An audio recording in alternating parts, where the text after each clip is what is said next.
ठीक है भाई। पीछे की क्लास में हमने क्या पढ़ लिया था? पीछे की क्लास में हमने देख लिया था किसके बारे में, प्रमुख राजस्थान के नहीं, प्रमुख भारत के प्रमुख पठार हमने देख लिए थे ना। आज जो हम चर्चा करेंगे वो हम किसके बारे में चर्चा करेंगे भाई? भारत के प्रमुख पठार के बारे में हमने देख लिया था। हमारा टॉपिक चल रहा है प्रायद्वीपीय का पठारी, प्रायद्वीपीय का पठारी प्रदेश भाई, प्रायद्वीपीय का पठारी प्रदेश, प्रायद्वीपीय का पठारी प्रदेश चल रहा है हमारा टॉपिक। और इसके अंदर आज जो हम अध्ययन करने वाले हैं वो किसके बारे में अध्ययन करेंगे भाई? वो हम देखने वाले हैं प्रायद्वीपीय का पठारी प्रदेश ना। इसमें हम सबसे पहले जो हम पढ़ेंगे वो क्या पढ़ेंगे भाई? अरावली के बारे में, है ना। सबसे हमारा पहला टॉपिक क्या हो जाता है यहाँ पे? अरावली। और अरावली के बारे में आप सभी जानते हो, अरावली के बारे में बताने की जरूरत ही नहीं है क्या जरूरत? बताओ भाई। अरे अरावली के बारे में बताना है क्या? बताना है? चलो थोड़ा बहुत बता देते हैं अरावली के बारे में भी।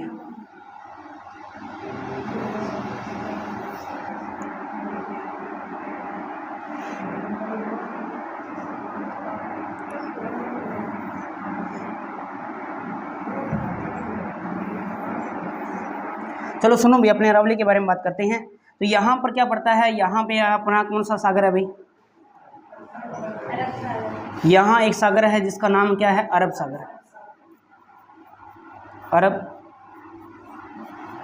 सागर। और यहाँ पे क्या पड़ती है? होशियार हो गए नहीं थे? बंगाल की खाड़ी। हाँ, इतनी होशियार मन में व्यवस्था ना, पेपर पास हो जाए। अरब सागर के यहाँ कुछ द्वीप है। जैसे पहले यहाँ एक द्वीप आता है बड़ा सारा, इसका नाम क्या है, इसका नाम क्या है और इसका नाम क्या है? तीन नाम आ जाते हैं। सबसे पहला जो नाम आता है उसका नाम क्या जाता है? लक्ष्य। और बीच में आ जाता है उसे क्या बोलते हैं? मिनी कोई द्वीप। और लास्ट वाला क्या जाता है? वह क्या था?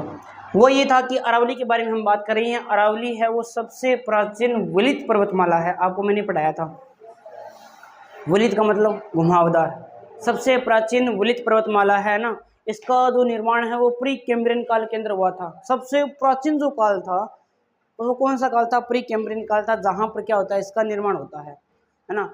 हिमालय का निर्माण है वो भी देखो अपने बात करते हैं तो महान हिमालय का निर्माण इयोसिन काल के अंदर हुआ था। मध्य हिमालय का जो निर्माण है वो मायोसिन काल के अंदर हुआ था ना। और जो शिवालिक हिमालय वो प्लीस्टोसिन काल के अंदर बना था, है ना। ये आपको ध्यान में रखना है। लेकिन ये जो अरावली है उसके बारे में हम बात करना चाहें तो ये जो अरावली है वो प्री कैम्ब्रियन काल की मानी जाती है, प्री कैम्ब्रियन काल की। तो बहुत सबसे प्राचीन पर्वतमाला पूछी जाए तो कौन सी हो जाएगी? अरावली। और सबसे नवीन पूछी जाए तो कौन सी हो जाएगी भाई? हिमालय।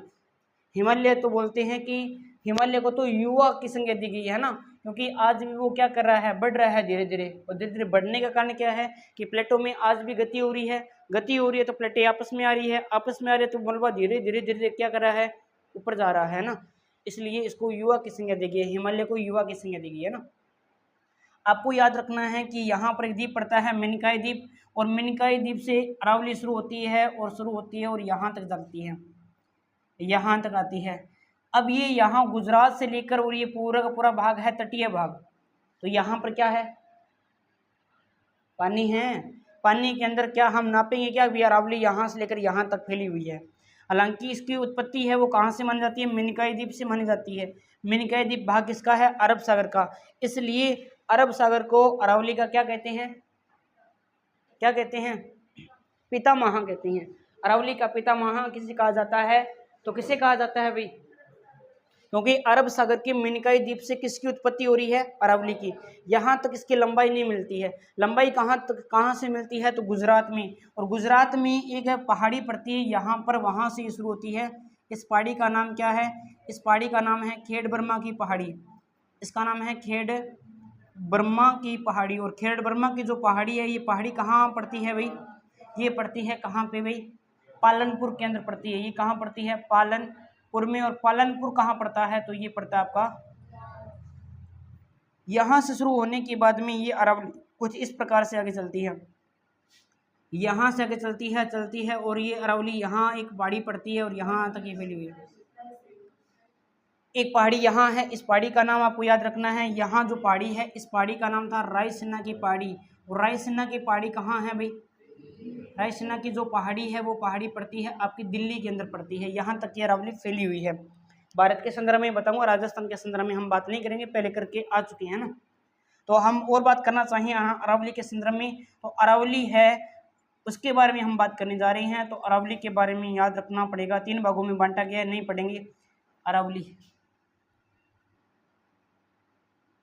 अरावली है, इसकी सबसे ऊंची चोटी के बारे में ध्यान में रखना है, या अरावली का सबसे पहले विस्तार देखना है अपने को। ये जो विस्तार है यानी इसकी कुल लंबाई कितनी है, विस्तार में कुल लंबाई कितनी है, कुल लंबाई कितनी है अरावली की? तो कुल लंबाई यहाँ से लेकर और यहाँ तक कितनी है, 692 किलोमीटर है। और इसका 80% भाग कहाँ देखने को मिलेगा, राजस्थान में। और राजस्थान में कितना विस्तार है? अरावली की शुरुआत गुजरात से शुरू होती है और रायसीना की पहाड़ी में खत्म हो जाती है। टोटल लंबाई 692 किलोमीटर है, जिसका 80% भाग कहाँ मिलता है, राजस्थान में। और राजस्थान में अरावली की लंबाई कितनी है, 550।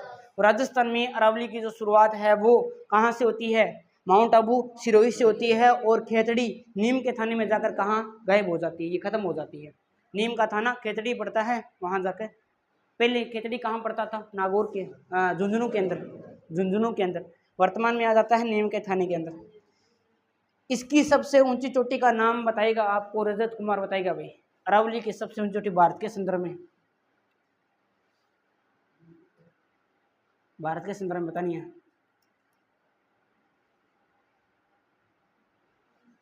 बता किसी गुरु सिखर, हाँ आगे, हाँ गुरु सिखरिया, क्या गुरु सिखरिया? फिर याद रखना, चाहे भारत का पूछे चाहे राजस्थान का पूछे, तो ये याद रखना यहाँ पर पड़ती है। इस चोटी का नाम आपको याद रखना है, इसका नाम क्या है, गुरु। और ये जो गुरु जो शिखर है वो कहाँ पड़ती है, माउंट आबू। और इसकी जो अगर बात करें, इसकी जो ऊंचाई है वो 1722 या फिर 1700 ये मीटर है। 5 मीटर का दैत्य ऋषि का आश्रम बना हुआ है।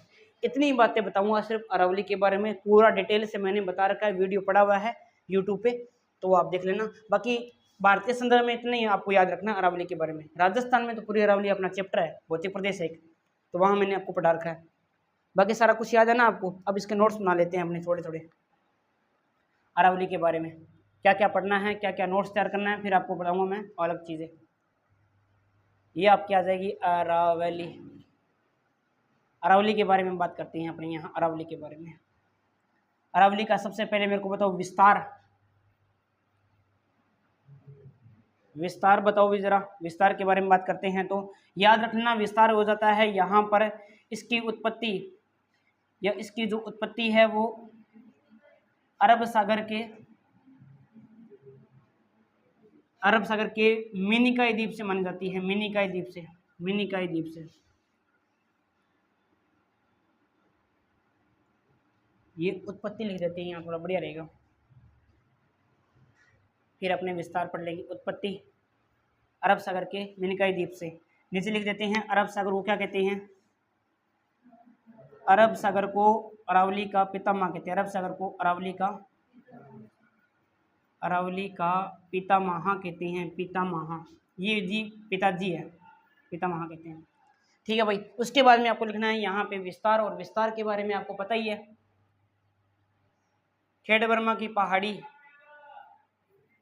खेड़ब्रह्मा की पहाड़ी कहाँ पड़ता है, खेड़ब्रह्मा की जो पहाड़ी है, खेड़ब्रह्मा की पहाड़ी, और ये जो पहाड़ी है ये पड़ती है पालनपुर के अंदर। और पालनपुर कहाँ पड़ता है, पालनपुर गुजरात के अंदर है ना, गुजरात में। खेड़ब्रह्मा की पहाड़ी खेड़ब्रह्मा की पहाड़ी से शुरू होकर रायसीना की पहाड़ी दिल्ली तक, रायसीना की पहाड़ी दिल्ली तक भाई, रायसीना की पहाड़ी दिल्ली तक, ये तो हो गया विस्तार, दिल्ली तक। अब बात करते हैं ना, यहाँ पर एक बात और कर लेते हैं अपने, क्या बात करेंगे यहाँ पर विस्तार के बारे में, इसकी लंबाई के बारे में बात कर लेते हैं, लंबाई और इसकी चोटी के बारे में, बस 2 ही बात और करूँगा, लंबाई के बारे में और एक करेंगे अपने चोटी के बारे में बात, सबसे ऊंची चोटी है ना, चलो वो वैसे लिखा दूंगा। लंबाई के बारे में बात करते हैं तो याद रख लेना, कुल लंबाई कुल लंबाई जो कितनी हो जाएगी इसकी, कुल लंबाई हो जाएगी, कुल लंबाई 692 किलोमीटर हो जाएगी, 692 किलोमीटर। और याद रख लेना अरावली का 80% भाग कहाँ है, अरावली का 80% भाग, 80% की बात में बात करें, 80% जो भाग है वो कहाँ पे है, 80% भाग है राजस्थान में, राजस्थान में। यानी हम कह सकते हैं यहाँ पर लगभग 550 किलोमीटर, मीटर नहीं किलोमीटर। आगे हम बात करते हैं यहाँ पर, तो और यह याद रखना है इसकी सबसे ऊंची चोटी, अरावली की सबसे ऊंची चोटी, अरावली की सबसे ऊंची चोटी, वही ऊंची चोटी के बारे में हम बात करना चाहते हैं। तो चोटी आ जाती है यहाँ पर जिसका नाम है गुरु शिखर आ जाता है, गुरु की शिखर, गुरु शिखर। गुरु शिखर कहाँ है, ये आ जाना है गुरु शिखर। अगर हमें पूछा जाए इसकी ऊंचाई के बारे में, 1722 मीटर या फिर 1700, दोनों में से एक ही आएगी। और ये आ जाएगा यहाँ पर माउंट आबू। अब ना इसके अंदर एक बना हुआ है हिल स्टेशन। हिल स्टेशन क्या होता है, अरावली का एक हिल स्टेशन बना हुआ है माउंट आबू के अंदर। और एक अपने बात करेंगे, एक और हम बात करेंगे सतपुड़ा की जो पहाड़ी है वहाँ पर हिल स्टेशन बना हुआ है पंचमढ़ी। ये पूछा जाता है बार बार पेपर के अंदर। तो ये हिल स्टेशन क्या होता है, हिल स्टेशन, हिल मतलब क्या होता है, हिल क्या होता है, हिल हिल पहाड़ी, स्टेशन मतलब क्या होता है, स्टेशन मतलब स्टेशन, तो पहाड़ी को हिलाओ हिल स्टेशन बन जाएगा। क्या होता है बताओ, इंग्लिश मीडियम अच्छा मेहनत नहीं होती है ना, हाँ इंग्लिश के तो सारा रोड़ा, इंग्लिश जानती तो ठंडा तो नहीं है ना हमने तो, चलो कोई बात नहीं। घर आंगनबाड़ी भेज देता है तो मोटो वो गोभी बनाड़ो कट्टा बनाड़ो वो अठ टांगी हुई ऐसे दो ही चल रहा है, टांगर खा खा के टांगर वर्ग ही हो गया। टांगर मिलता हमारे टाइम में, कसार मिलतो, मिठो दली और गोगरी। चलो भाई यहाँ अपने बात करते हैं आजकल तो यूकेजी एलकेजी है ना, how are you what are you मन कहता हाउ कर दे डरा दे गंडू के गुस्सा है तो वही सिस्टम है नहीं अपना ही है, तो अंग्रेजी कौन सीखे, अंग्रेजी सीखा गया अपना तो यही क्या है, तेरे को हाउ कर दे है डरा दे गंडू के गुस्सा है। विदेश में तो हेलो हाई ये सिखा हुआ, अपना तो ये सिखा है, फिर कभी बार सर इंग्लिश कौन सीखो, इंग्लिश ही सीखा है। चलो भाई अपनी बात करते हैं यहाँ पर अरावली का हिल स्टेशन। अरावली का हिल स्टेशन कौन सा, अभी हिल स्टेशन कौन सा है, इसका नाम आ जाएगा माउंट आबू। अब हिल स्टेशन का मतलब क्या होता है वो मैं बताता हूँ आपको। हिल स्टेशन, अरावली का हिल स्टेशन है माउंट आबू। हिल का मतलब होता है पहाड़ी और स्टेशन का मतलब होता है रुकने की जगह, है ना। तो मतलब एक ऐसा सामान्य धरातल से ऐसा स्थल जो ऊपर उठा हुआ है, सामान्य धरातल से ऊपर उठा हुआ भूभाग जो कि पर्यटक की दृष्टि से क्या होती है, जो पर्यटक की दृष्टि से क्या होता है, महत्वपूर्ण होता है, क्या कहलाता है, हिल स्टेशन कहलाता है। तो आप बताओ कि विश्व पर्यटन दिवस कब मनाया जाता है, 27 सितंबर को। और अगर भारतीय पर्यटन दिवस कब मनाया जाता है, 25 जनवरी को मनाया जाता है। और अगर पूछा जाए पर्यटन निदेशालय की स्थापना कब हुई थी, 1955 में। पर्यटन विभाग की स्थापना 1956 के अंदर हुई थी। आरटीडीसी की स्थापना कब हुई थी, 1 अप्रैल 1900 का 709 गुरु जी, सही बात है, 79 के अंदर हुई थी ना, 79 के अंदर हुई थी, ध्यान रखना। लेकिन याद रखना यहाँ पर मैं और बात करना चाहूँ कि अपने जो पर्यटक है उसको अपने बात करते हैं उद्योग का दर्जा कब दिया गया था, पर्यटक को उद्योग का दर्जा दिया गया था। इसमें क्या है, इसमें गुरजाठनों को है 1900 कब दिया गया था भाई, 1989 को यूनिस समिति की सिफारिश पर दिया गया था। ये भी आपको ध्यान रखना है, 4 मार्च का टाइम था और ये याद रख लेना है। उसके बाद में पेइंग गेस्ट योजना चलती है, पेइंग गेस्ट योजना चलती है 1991 के अंदर चली थी। उसके बाद में हेरिटेज योजना चलती है जिसके अंदर शामिल होने वाला पहला स्थल कौन सा था, हेरिटेज, है ना, हेरिटेज होटल योजना, है ना, जो कि 1950 से पहले के जो स्थल थे ना उनको शामिल किया गया था। राजस्थान के पर्यटन के बारे में बात करें, सबसे पहले किसको शामिल किया गया था? अरे अजीत भवन को शामिल किया गया था, जोधपुर वाले को। और पहला पुष्कर की अगर बात करते हैं तो, या पहले धाम की बात करते हैं, तीर्थ की बात करते हैं तो पुष्कर अजमेर को, और पहला स्थल की बात करते हैं, नगर की बात करते हैं तो ब्रजनगर झालावाड़ को शामिल किया गया था। पर्यटन के क्षेत्र में दिए जाने वाला पुरस्कार पाटा पुरस्कार की शुरुआत 1985 के अंदर राजस्थान को कब मिला था? 2010 के अंदर मिला था। लेकिन आपको तो ये बताना है कि पर्यटन ग्रामीण योजना कब स्टार्ट हुई थी? पर्यटन ग्रामीण योजना 2022 के अंदर शुरू हुई थी। तो आपको बताना है कि पर्यटन टूरिज्म नीति कब स्टार्ट हुई थी? 2021 के अंदर शुरू हुई थी। ये भी आपको याद रखना है। चलो ये बताओ कि पहली रेलगाड़ी कौन सी चली थी पर्यटन के क्षेत्र में? पहली रेलगाड़ी कौन सी चली थी? रेलगाड़ी शाही रेलगाड़ी चली थी पहली, जिसका नाम क्या था? प्लेस ऑन व्हील्स चली थी। और प्लेस ऑन व्हील्स चलती है 1982 के अंदर, और जिसका नाम 1995 के अंदर क्या कर दिया गया था? पहियों पर चलने वाला नया राजमहल है। और जिसको अभी फरवरी 2024 के अंदर क्या कर दिया गया है? वेंडिंग के लिए, प्री वेंडिंग के लिए चुनी गई है। कौन सी रेलगाड़ी भाई? प्लेस ऑन व्हील्स, शादियों पहला प्री वेंडिंग है महेंद्र जी। चलो बहुत बढ़िया बात है ना। तो ये आपको याद रखना, थोड़ा सा पर्यटन भी आपको रिवीजन करवा दिए।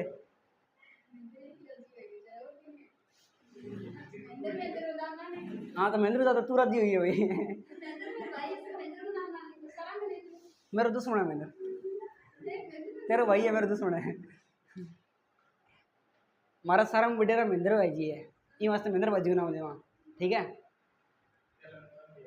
हाँ पहला नंबर आऊँगी आपको, तो मैं तो उम्मीद यहाँ की जगह रखी है। मैं तो दिक्कत भाई महेंद्र को कोई हुआ, कोई फिला चावल, कोई धोला चावल, कोई की तो हुआ है जमा, और नो लाभ से खुनासी की तो खुनासी है। ये यहाँ पे अरावली कंप्लीट हो गया। अब नया चैप्टर पढ़ाता हूँ मैं आपको, जिसका नाम क्या है भाई? अरावली के बाद में हमने क्या पढ़ना है? विंध्याचल पर्वतमाला। अब देखो ध्यान से सुन लेना विंध्याचल के बारे में। विंध्याचल पर्वतमाला, विंध्याचल पर्वतमाला भाई, विंध्याचल पर्वतमाला।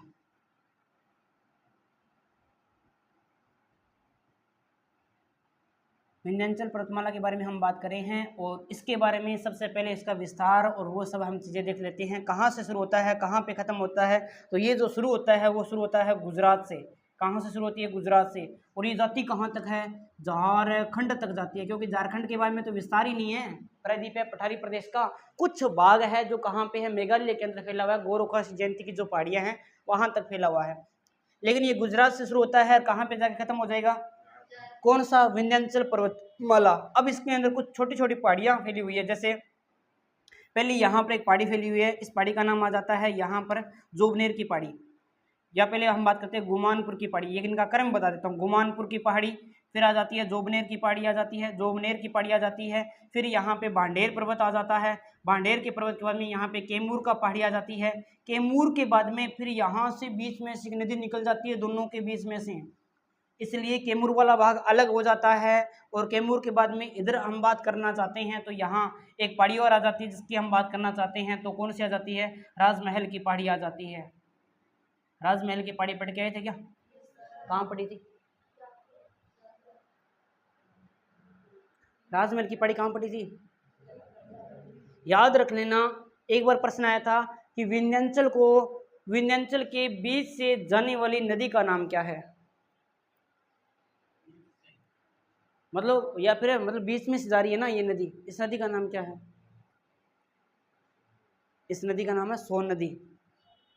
सोन नदी का जो उद्गम है वो अमरकटक की पहाड़ी से होता है। एक सोन नदी, एक महानदी और एक नर्मदा नदी, तीनों नदियों का उद्गम अमरकटक की पहाड़ियों से होता है।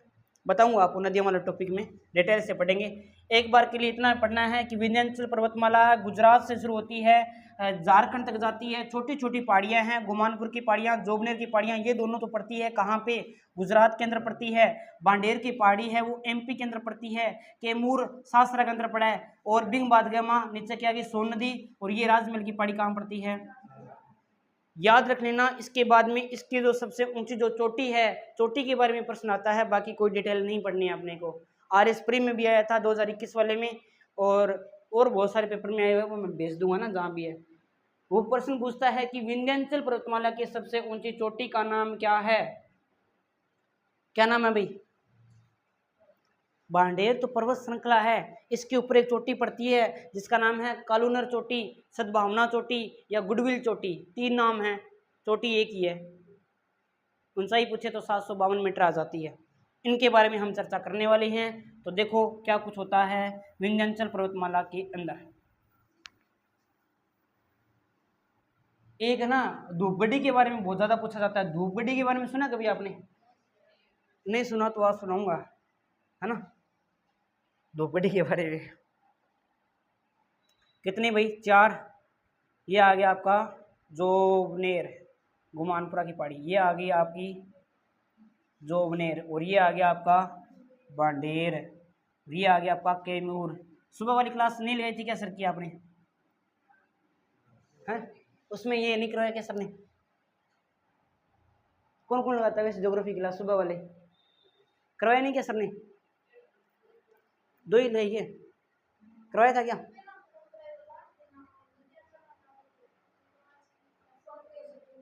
चलो कोई बात नहीं ना, कोई बात नहीं, अगर नहीं करवाया तो कोई बात नहीं, अगर करवाया तो आपको जल्दी समझ में आ जाता ना। चलो कोई बात नहीं, अरे एक और बना लेते हैं अपने।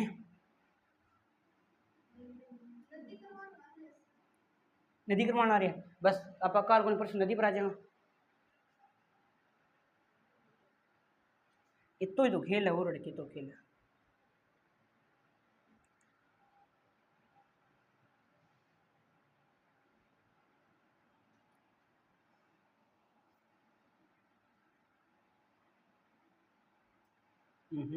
इसको अलग से करते हैं और फ्रेम वाला अलग कर देते हैं। ठीक है भाई, ये आ गया आपका पास में कौन सा भाई, और इसको कर देते, अलग अलग बना देंगे, याद रहे बढ़िया। इसको बनाते हैं, वो ये अलग आ गया, सफेद तो ठीक है, सफेद हो गया। अब सुनो भाई, अपनी बात करते हैं यहाँ पे, ये अपने विंध्याचल पर्वतमाला के बारे में बात करेंगे। और सबसे पहले आपको यहाँ पर लिखना क्या है, विस्तार।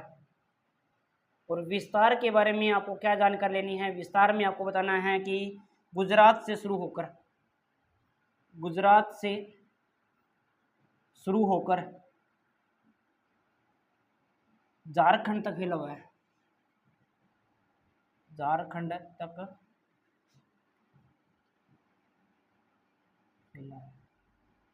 विंध्याचल पर्वतमाला की बात कर रहा हूँ, इनका क्रम बता रहा हूँ केवल पेपर में ना, जैसे आपसे पूछा था ना काराकोरम, फिर लद्दाख, फिर जास्कर, फिर पीर पंजाल, पीर पंजाल के बाद में धौलाधार, धौलाधार के बाद में नागटिब्बा, नागटिब्बा के बाद में महाभारत, महाभारत, ये ऐसा पूछ सकता है। तो इनका भी क्रम पूछ सकता है। क्रम कैसे पूछेगा? अभी एक इसके बाद में मैं बताता हूँ क्वेश्चन बना के कैसे पूछेगा, पहले बता देता हूँ, भूल जाऊंगा ना। यहाँ मान लो इनका क्रम दे देगा कि उत्तर से दक्षिण की ओर, उत्तर से दक्षिण की ओर प्रायद्वीपीय के पठारों का क्रम बताओ आप, उत्तर से दक्षिण की ओर बताना मान लो ना। तो यहाँ पर सबसे पहले वो दे देगा, क्या दे देगा आपको? सतपुड़ा दे देगा। 1 नंबर पे ये ए नंबर आपका सतपुड़ा दे देगा। बी नंबर पे मान लो आपको दे देगा अरावली दे देगा। और 3 नंबर पे आपको दे देगा यहाँ सी नंबर पे, बोलना नहीं है अभी किसी को भी, यहाँ दे देगा, कौन दे देगा? विंध्याचल दे देगा, विंध्याचल दे देगा, ये विंध्याचल दे देगा। ये आपको दे दिया उन्होंने पेपर के अंदर, और उनका क्रम सेट करना है। तो कौन कौन क्रम सेट कर सकता है? हाथ खड़े करना जो क्रम सेट कर सकता है इनका।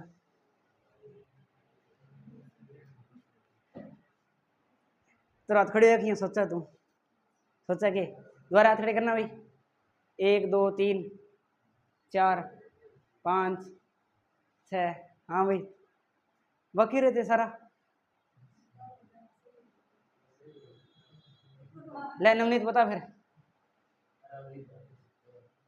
अरावली, विंध्याचल, सतपुड़ा, हाँ भाई रजत,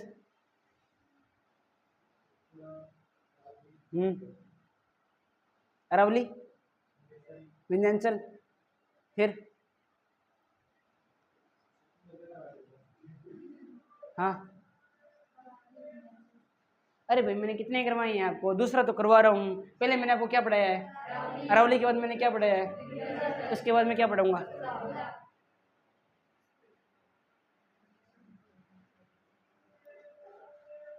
सतपुड़ा पहले कैसे आ जाएगा? सतपुड़ा पहले आता तो मैं पहले पढ़ाता सतपुड़ा को, है भी थोड़ा सा कॉमन सेंस यूज करो भी। मैंने यहाँ हेडिंग क्या लगा रखी है, हेडिंग क्या लगा रखी है, विंध्याचल है, तो मैं बीच में से तो कराऊंगा नहीं क्योंकि मेरा तो सीक्वेंस चल रहा है वो था ना, भी पहले अरावली पढ़ा है, फिर विंध्याचल, फिर सतपुड़ा, फिर पश्चिमी घाट, फिर नीलगिरी की पहाड़ियाँ, फिर अन्नमलाई की पहाड़ियाँ, फिर कार्डमम की पहाड़ियाँ, फिर पूर्वी घाट, ये पूरा का पूरा कंप्लीट, फिर इधर गोरखवासी जयंती की पहाड़ियाँ।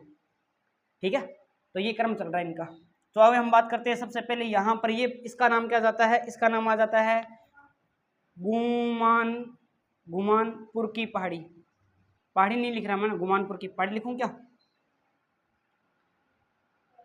पहाड़ी तो है ही, फिर ये लिख दूं क्या या फिर बताओ क्या करें?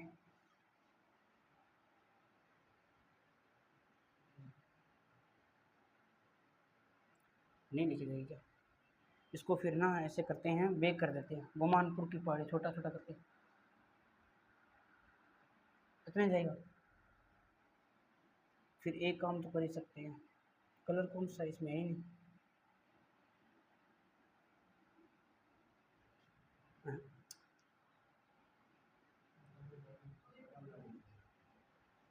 हाँ एक काम हो सकता है ना इसके लिए, ये फिलिप वाला वापस ही कर देते हैं, चेंज कर देते हैं अपने, क्या है फिर भी तो वही रहेगा, हैं कट नहीं रहा ना अब, ये इतने कटेगा नहीं, इतने कटेगा, चलो कोई बात नहीं, मैं लिख रहा हूँ समझ जाना, गुमानपुर की पहाड़ी, ओके हाल है, हाँ हो जाएगा ना, यहाँ से हो गया हो गया हो गया।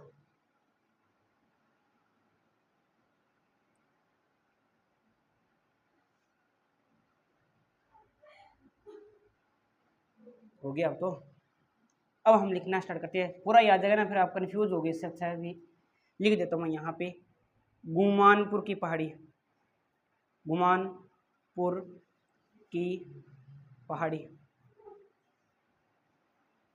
और ये आ जाएगी आपकी यहाँ पर जोबनेर की पहाड़ी, जोबनेर की पहाड़ी,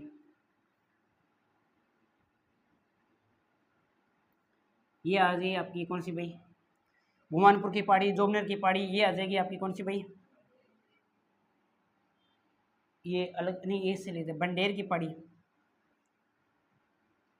बंडेर की पहाड़ी, बंडेर की पहाड़ी के बाद में आ जाती है कैमूर की पहाड़ी, कैमूर की पहाड़ी, और कैमूर की पहाड़ी के बाद में अब क्या जाती है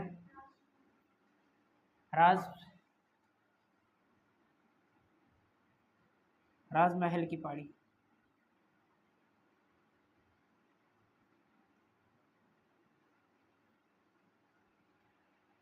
ये ठीक है भाई मामला। अब हम बात करते हैं यहाँ पर, क्या बात करते हैं, गुमानपुर की पहाड़ी और ये दोनों जोबनेर की पहाड़ी, ये दोनों की दोनों कहाँ पड़ते हैं आपके, ये पड़ते हैं आपके गुजरात के अंदर में, केवल और केवल ये कहाँ पड़ता है आपका, केवल कंफ्यूज हो ना, और ओ कट पड़ा वो बिहार, ये कहाँ पड़ेगा, झारखंड, और इसके बीच में से हम निकाल देते हैं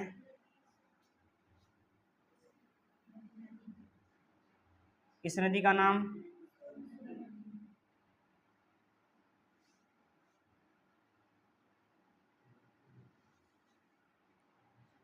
ये निकलती कहाँ से हैं, तो ये निकलती है, उसके बारे में भी मैं जानकारी दे दूंगा, एक बार के लिए याद रख लो, अमरकंटक की पहाड़ी,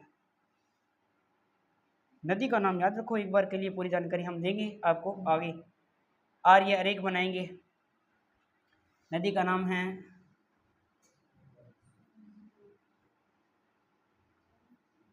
सोन नदी, सोन नदी, महानदी, और एक नर्मदा नदी का उद्गम कहाँ से होता है, अमरकंटक की पहाड़ी से होता है। अब बात करते हैं यहाँ पर, पहाड़ियाँ तो होगी, अब इसके ऊपर हम बात करते हैं, चोटी की बात करते हैं, चोटी लेके आते हैं हम, और ये आ गई आपकी सबसे ऊंची चोटी, और ये लो जी चोटी यहाँ बैठ गई,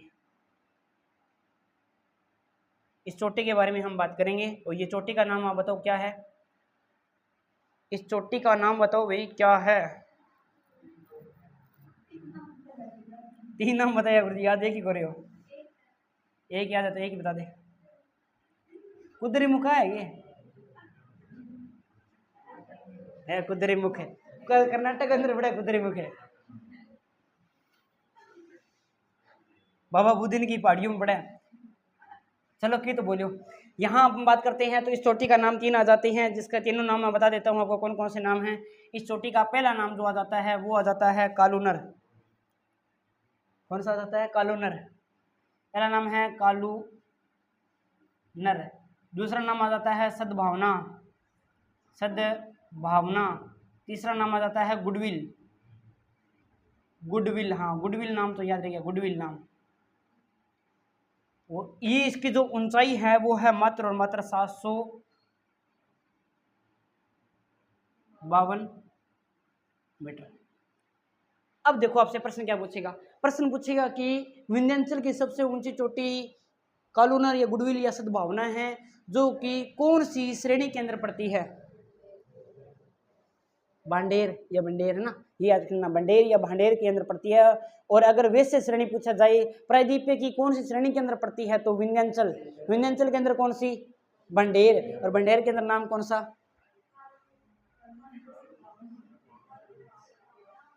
तो बस समझ गयो। अब देखो अपने और बात करते हैं। यहाँ पर देखो इसकी विशेषता के बारे में हम बात करेंगे। इसकी विशेषता क्या क्या है, इसकी विशेषता के बारे में मैं आपको जानकारी देता हूँ। विशेषता इसकी काफी है।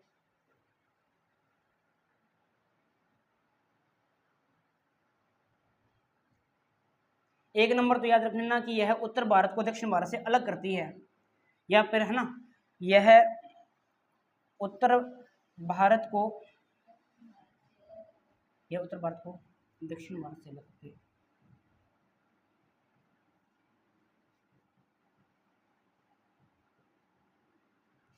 अलग करती है भी, अलग करती है। ये उत्तरी भारत को दक्षिणी भारत से अलग करती है, पहली बात याद रख लेना।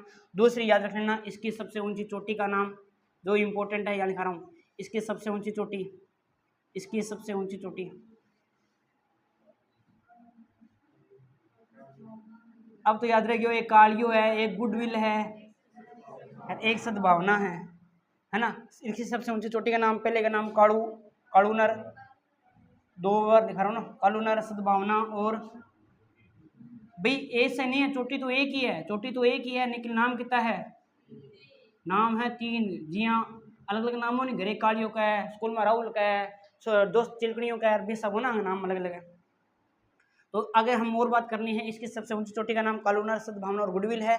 ऊंचाई मैंने यहाँ पे मैं बता ही देता हूँ नोट्स के रूप में, ताकि वहाँ कोई दिक्कत नहीं आए। ऊंचाई आ जाएगी 752 मीटर। अगर 52 नहीं है तो 53 दे सकता है, 1 मीटर का कोई फर्क नहीं है ना, 52 दे रखा लगभग किताबों में। तो आगे हम और बात करते हैं। यहाँ पे याद रख लेना कि विंध्याचल पर्वतमाला के बीच में से कौन सी नदी निकलती है? विंध्याचल पर्वतमाला के, विंध्याचल पर्वतमाला को 2 भागों में बांटने वाली नदी पूछ ले, ऐसा भी आ सकता है प्रश्न। 2 भागों में बांटने वाली नदी का नाम होता है, वो तो गुरुजी बताइए, गुरु माने तो कंफ्यूज ना हो जाए। विंध्याचल पर्वतमाला को 2 भागों में बांटने वाली नदी का नाम, 2 भागों में बांटने वाली नदी का नाम भी पूछ ले, वाली नदी का नाम, तो नदी का नाम आ जाता है यहाँ पर सोन नदी, सोन नदी आ जाता है। अब सुनो, अब जो कहानी शुरू होगी आपके साथ में, अब आ जाता है सतपुड़ा। सतपुड़ा इंपॉर्टेंट है भाई, सतपुड़ा इंपॉर्टेंट है। सतपुड़ा की कहानी सुनो। सतपुड़ा एक ब्रह्मस पर्वत है। अभी क्या रह गया? अच्छा कुछ नहीं रह गया, फिर ठीक है। सतपुड़ा के बारे में बताता हूँ आपको। देखो यहाँ पे पहले कहानी सतपुड़ा की सुनते हैं। सतपुड़ा का पठार, ये भी कहाँ से शुरू होता है? गुजरात से शुरू होता है। गुजरात से शुरू होने के बाद में कहाँ तक जाता है? गुजरात से शुरू होकर झारखंड तक जाता है। यहाँ भी कुछ पहाड़ियाँ हैं। पहले गिर की पहाड़ी आ जाती है, फिर गाबिलगढ़ की पहाड़ियाँ आ जाती है, राजपीपला की पहाड़ियाँ आ जाती है, फिर महादेव की पहाड़ी आ जाती है, फिर मेकाला की पहाड़ी आ जाती है, फिर अमरकट्ट की पहाड़ी आ जाती है, फिर छोटे नागपुर पठारे की पहाड़ियाँ आ जाती है। ये यहाँ पर पहाड़ियाँ आती है। एक एक नाम बता देता हूँ, लेकिन इसमें जो इम्पोर्टेंट बात है पहले वो समझेंगे अपने ना। सबसे पहले तो याद रखना, यह एक ब्रह्मस पर्वत है। यह एक क्या है भाई? ब्रह्मस पर्वत है। पेपर में आ चुका है, इम्पोर्टेंट है। सर ये ब्रह्मस पर्वत होता क्या है? क्या होता है ब्रह्मस पर्वत? ब्रह्मस क्या होता है? एसिड।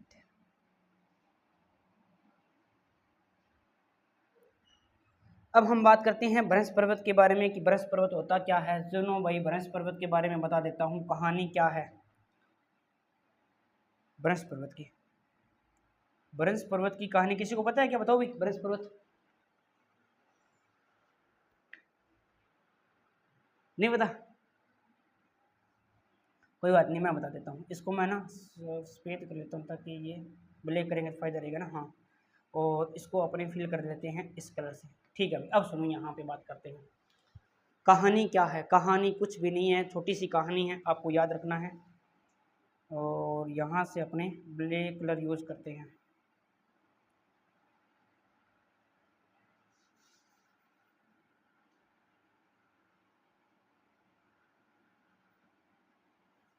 ब्रह्मस पर्वत के बारे में बता रहा हूँ मैं आपको ना।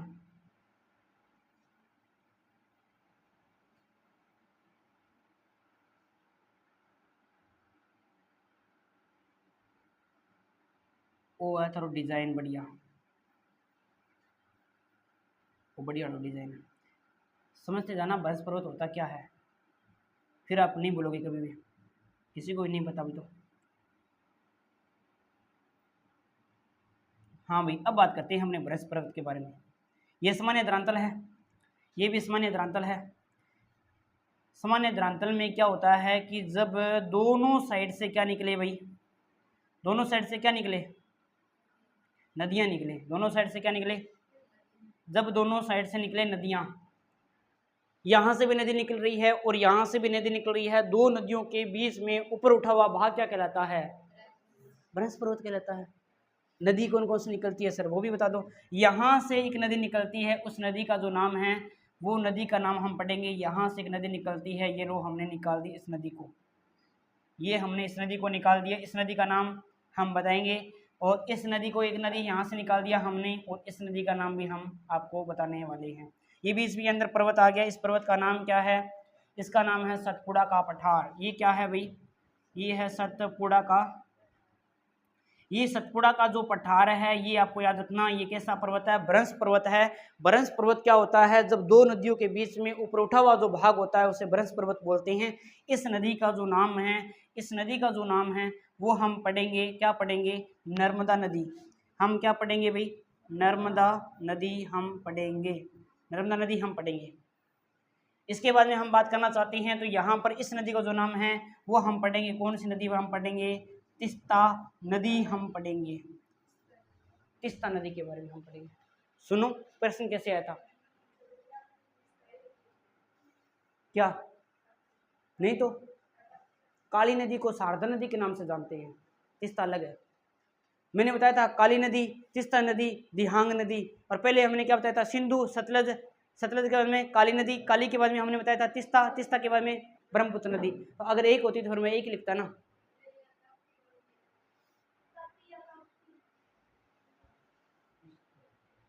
हाँ, ताप्ती है ये, सही है, तीस्ता लिख दिया ना यहाँ पे, ताप्ती। अच्छा, इसके बारे में बात कर रहे थे क्या? ताप्ती है, सही बात है, ताप्ती, ये ताप्ती नदी है ना। तीस्ता नाम पता नहीं कैसे याद आ गया, ताप्ती है ना, याद रख लेना। अब एक प्रश्न आया था पेपर के अंदर, इस प्रश्न का आंसर देखते हैं कौन कौन दे पाता है, कौन नहीं दे पाता है। सबसे पहले हम देखते हैं, बाद में तो पता चल ही जाएगा। यहाँ एक प्रश्न आया था और इस प्रश्न का आंसर सबसे पहले देगा नवनीत कुमार।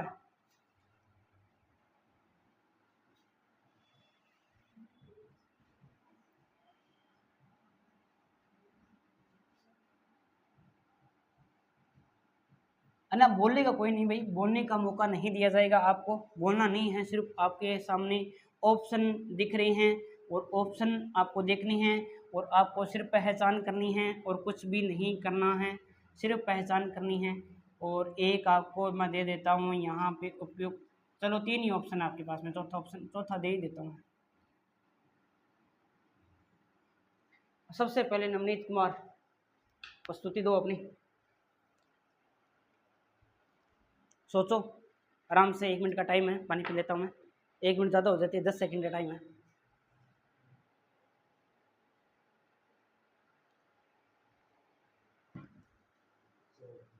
सोन नदी, महेंद्र यूँ क्या समझूँ मैं? आई मतलब सोन, सोन है क्या? हाँ सोन है। हाँ रानी बता भाई। हैं? नहीं बता, कोई बात नहीं है। हाँ भाई आगे जेपी। नर्मदा। आगे भैया आप बता। नर्मदा। हाँ भाई सोन। आगे राजवीर। सोन नदी है। हाँ भाई आगे रजत है। ताप्ती। आगे आगे। हाँ नहीं बता। हाँ भाई नर्मदा। अरे भाई पता क्यों नहीं है आपको? आप पता है आपको, आप बताना नहीं चाहते हो। आप इस डेड क्ले को यूज नहीं करना चाहते है ना। सुनो यहाँ पे सुनो। मैंने श्रेणियां बताई थी आपको। मैंने आपको श्रेणियां बताई थी कि पहले श्रेणी कौन सी है भाई? अरावली। अरावली के बाद में कौन सी है? विंध्याचल है। विंध्याचल के बाद में कौन सी आ जाती है? मान के चलो ये देखो यहाँ पे, अगर मैं इस पठार को मैं ऐसा टेढ़ा कर दूं, मैं यहाँ पे ऐसा टेढ़ा कर दिया मैंने इसको, भाई सारे टेढ़े हैं तो मैंने खड़े बनाए हैं आपके लिए। भाई सतपुड़ा से पहले कौन सी है? और बीच में नदी कौन सी आई? नर्मदा के बाद में क्या आ गई? सतपुड़ा के बाद में कौन सी आ गई? तो यहाँ है, इससे ऊपर कौन सा है? विंध्याचल है। विंध्याचल को सतपुड़ा से अलग कौन कर रही है? यही तो पेपर में आया था। पश्चिमी घाट को सतपुड़ा से अलग कौन करता है? तब कौन सी नदी आ जाएगी? ताप्ती नदी आ जाएगी, क्योंकि ये सीक्वेंस में फैले हुए हैं ऐसे करके, है ना। बी लास्ट में बनाऊंगा तो अरे वो तो खुद को कॉमन सेंस यूज करना पड़ेगा ना। मैं कह रहा हूँ कि ये सारी की सारी श्रेणियां फिक्स है, मतलब पहले कौन सी आएगी, दूसरी कौन सी आएगी, तीसरी कौन सी आएगी। तो इतना तो कॉमन सेंस भी बनता है कि सतपुड़ा से पहले सर ने कौन सी बताई थी? विंध्याचल बताई थी। यहाँ कौन सी नदी आ रही है? नर्मदा से ऊपर क्या आ रही है? मैं बता देता हूँ, यहाँ वैसे बना के बता देता हूँ, कोई दिक्कत नहीं। अभी 1 मिनट बनाता हूँ।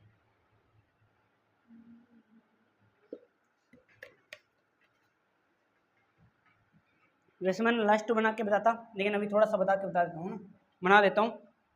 कच्चा चिट्ठा बना देता हूँ, एक कच्चा डायग्राम बना देता हूँ। सबसे पहले यहाँ पर इस प्रकार से ये जो फैली हुई है, ये क्या है भाई? यहाँ पे ये है अरावली। ये है आपकी क्या है भाई? अरावली के जस्ट नीचे यहाँ पर जो फैली हुई है, इसका नाम क्या जाता है? यहाँ पर विंध्याचल आ जाती है। ये आ जाती है विंध्याचल। विंध्याचल के जस्ट नीचे यहाँ पर क्या आ जाती है? ये आ जाती है सतपुड़ा। ये है सतपुड़ा। और सतपुड़ा है वो दो ब्रशों के बीच में उठा हुआ भाग है। तो यहाँ से ये जो नदी गुजरती है, इस नदी का नाम है क्या? नर्मदा। और यहाँ से नदी गुजरती है, इस नदी का नाम क्या है? इस नदी का नाम है ताप्ती।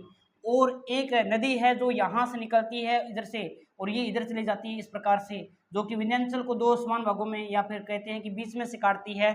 इस नदी का नाम हो जाता है सोन नदी। और इसके जस्ट नीचे यहाँ पर आ जाता है पश्चिमी घाट आ जाता है।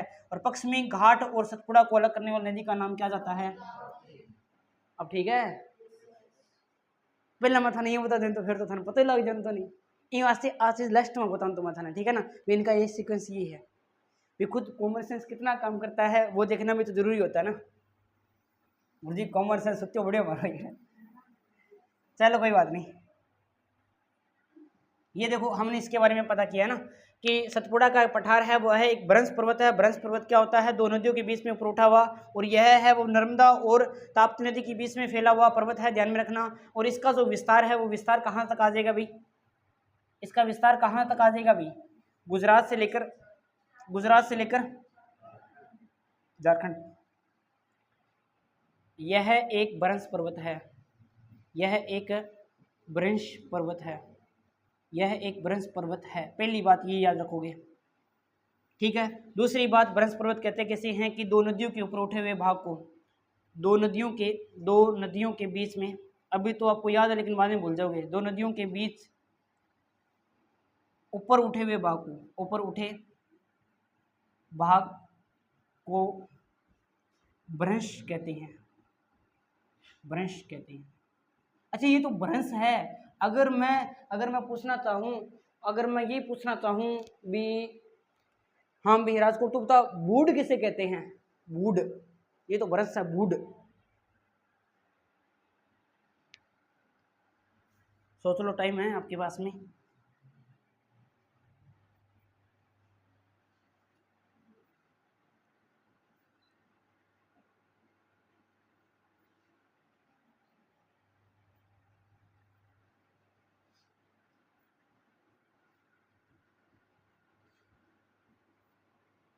क्यों नींद आ गई है?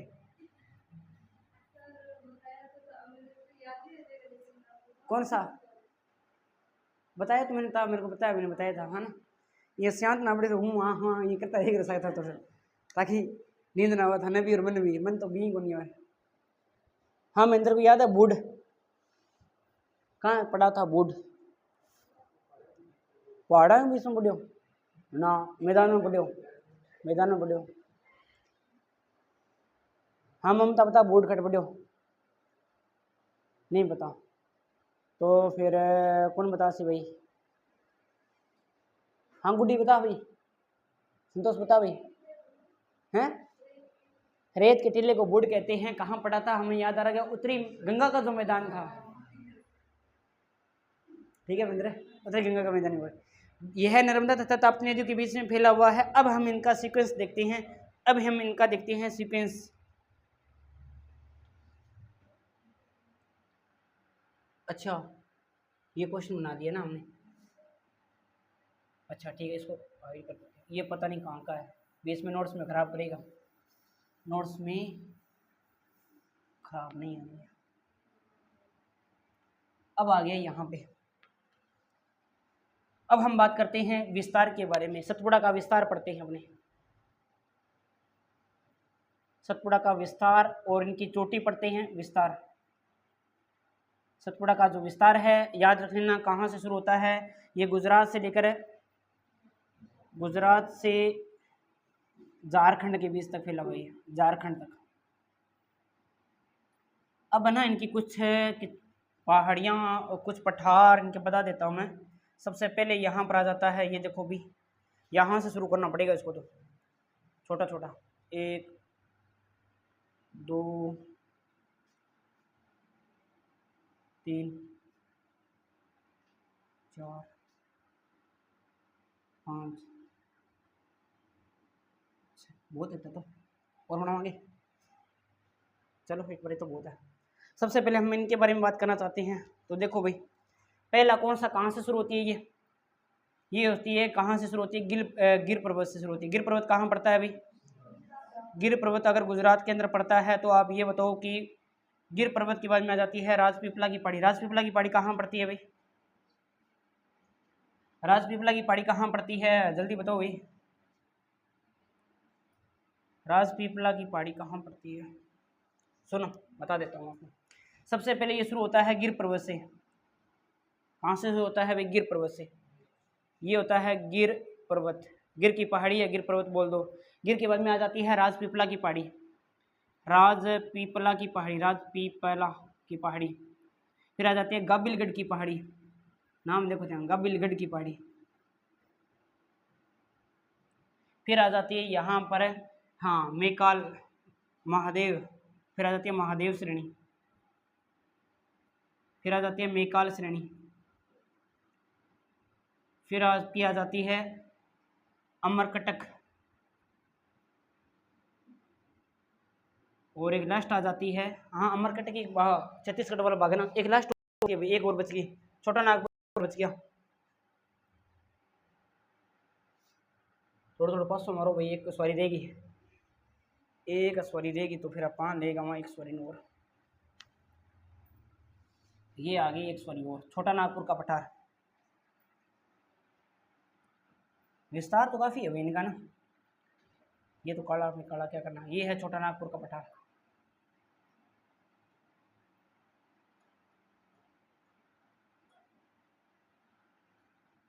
अब देखो अपने बात करते हैं छोटा नागपुर का पठार। ये है छोटा नागपुर का पठार, छोटा नागपुर का पठार।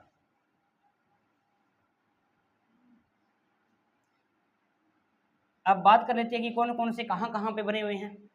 बात कर लें, बात कर लेते हैं। ये दोनों के दोनों कहाँ हैं? गिर पर्वत और राजपीपला, ये दोनों कहाँ पे है? लगभग ये पड़ते हैं आपके गिर पर्वत ही है, एकला है गुजरात के अंदर। राजपीपला, गाबिलगढ़ और महादेव ये कहाँ पे पड़ते हैं? ये पड़ता है MP प्लस में। और अमरकटक तो आपको पता ही है।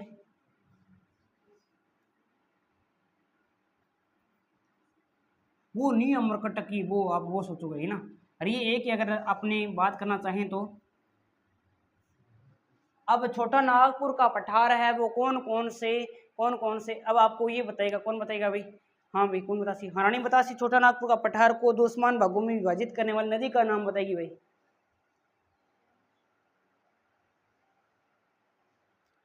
छोटा नागपुर के पठार को दो समान भागों में विभाजित करने वाली नदी का नाम? सोन नदी बता रहे हो। छोटा नागपुर का पठार, सोन तो वहाँ जाते नहीं है, सोन तो ऊपर रहेगी। हाँ भाई, तो बतासी।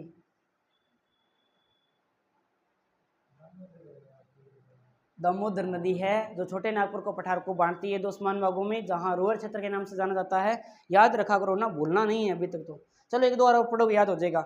गुजरात, राजपीपला, गाबिलगढ़, महादेव, मेकाल श्रेणी, अमरकट की पहाड़ी और एक यहाँ पे बात करते हैं तो छोटा नागपुर का पठार है ना। और अगर हम बात करना चाहते हैं तो यहाँ पर आ जाती है, अपने बात करते हैं तो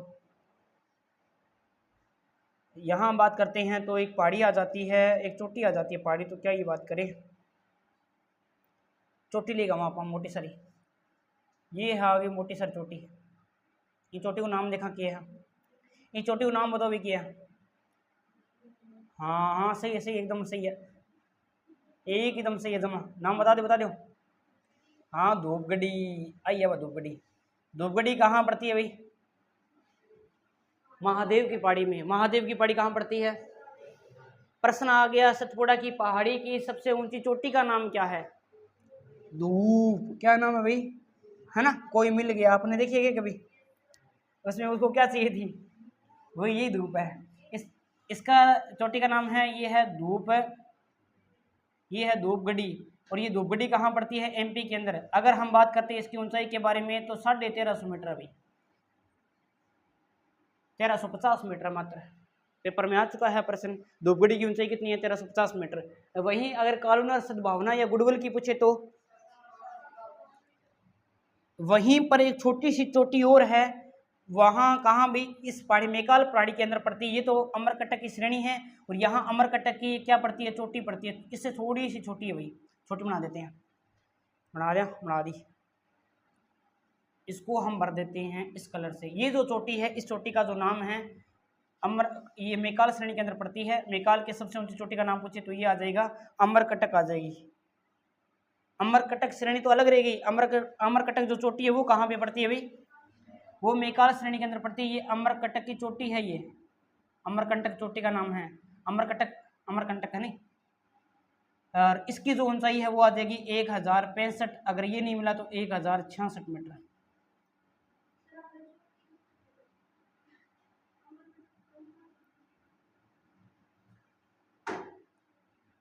यहाँ की चोटी लिखो मतलब चोटी बनाई है मेरी, नहीं नहीं चोटी क्या बनाई।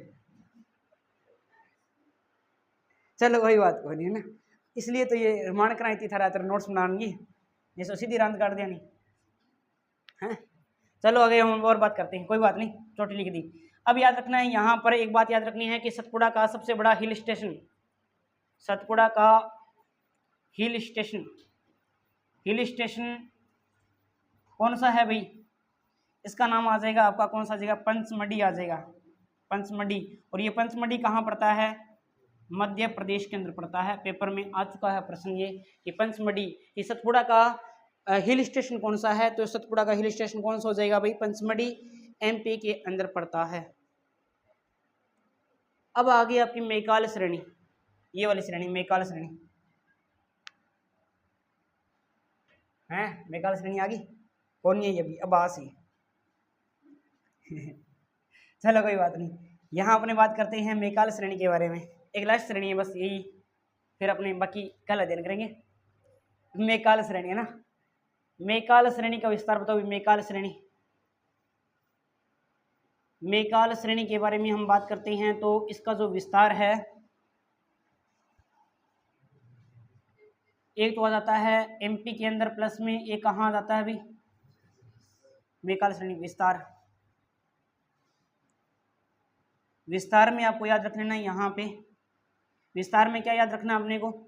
विस्तार में याद रखना है मध्य प्रदेश और प्लस में मध्य प्रदेश प्लस में छत्तीसगढ़। उसके बारे में थ्योरी लिखाऊं क्या, या समझ जाओगे चोटी के बारे में कि सतपुड़ा की सबसे ऊंची चोटी का नाम क्या है ना, समझ जाओगे तो ठीक है, नहीं तो मैं अलग से नोट्स बनवा देता हूँ आपके लिए ना, कोई दिक्कत नहीं है, समस्या नहीं आनी चाहिए कोई भी। और मेकाल की सबसे ऊंची चोटी का नाम क्या है, मेकाल श्रेणी की, मेकाल श्रेणी की सबसे ऊंची चोटी, मेकाल श्रेणी की सबसे ऊंची चोटी, इसलिए मैं एक लिखवा रहा हूँ ताकि वो आप समझ दो ना। सबसे ऊंची चोटी, ऊंची चोटी ये हो जाएगी आपकी अमरकटक।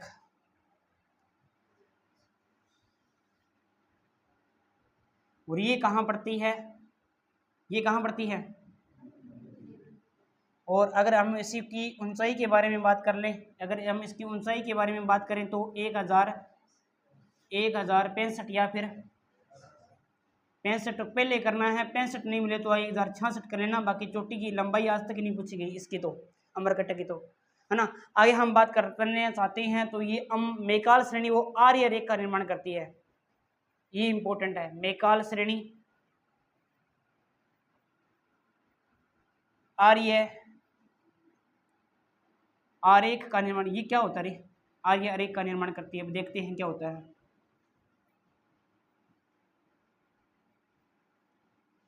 ना। आर्य आरेख का निर्माण करती है, मेकाल श्रेणी करती है, क्योंकि मेकाल के पास में कौन सी पहाड़ी पड़ती है, अमरकटक की पहाड़ी पड़ती है, ध्यान में रखना। और वहां से आर्य रेख वो होता है जहां एक जगह से 3 नदियां जब बाहर निकलती है ना, उसे आर्य रेख बोलते हैं। जब एक जगह से 3 नदियां बाहर निकले तो उसे आर्य रेख बोलते हैं। और ये यहाँ आपको याद रखना है, जो अमरकटक की जो पहाड़ी है, जो कि छत्तीसगढ़ में भी फैली हुई है, आदि कहाँ फैली हुई है, मेकाल श्रेणी के अंदर भी फैली हुई है। तो यहाँ से 3 नदियों का उद्गम होता है, कौन कौन सी हुई, तो ये आर्य रेख का निर्माण करती है। अगर एक अकेला देखिए पूछ लेना आपसे तो यहाँ पर याद रख लेना है, ये आ गया आपका अमरकटक की पहाड़ी ना। इसको मैं वैसे राउंड करके बनाता हूँ,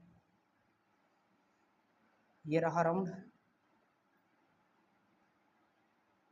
हो ठीक है।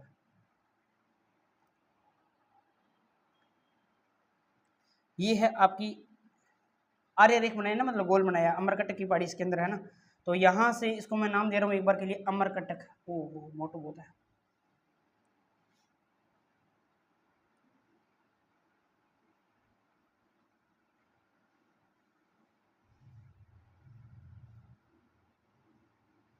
और यहाँ से कितनी नदियाँ निकालनी है अपने को, ऊपर की तरफ जो नदी निकलेगी उसका नाम बताओ। जो नदी यहाँ से निकलेगी इस प्रकार से, ये नदी निकलेगी, इस नदी का नाम बताओ।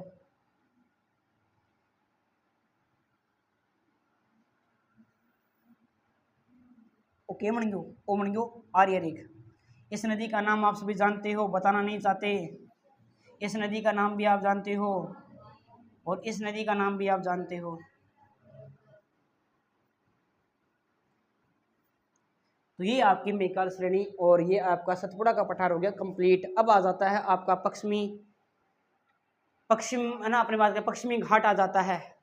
पश्चिमी घाट, फिर नीलगिरी की पहाड़ियाँ, फिर अनमलाई की पहाड़ियाँ, फिर कार्डमम की पहाड़ियाँ, फिर पूर्वी घाट की पहाड़ियाँ, फिर गौरवकाशी जयंती की पहाड़ियाँ और प्रायद्वीपीय का पठारी भाग कंप्लीट।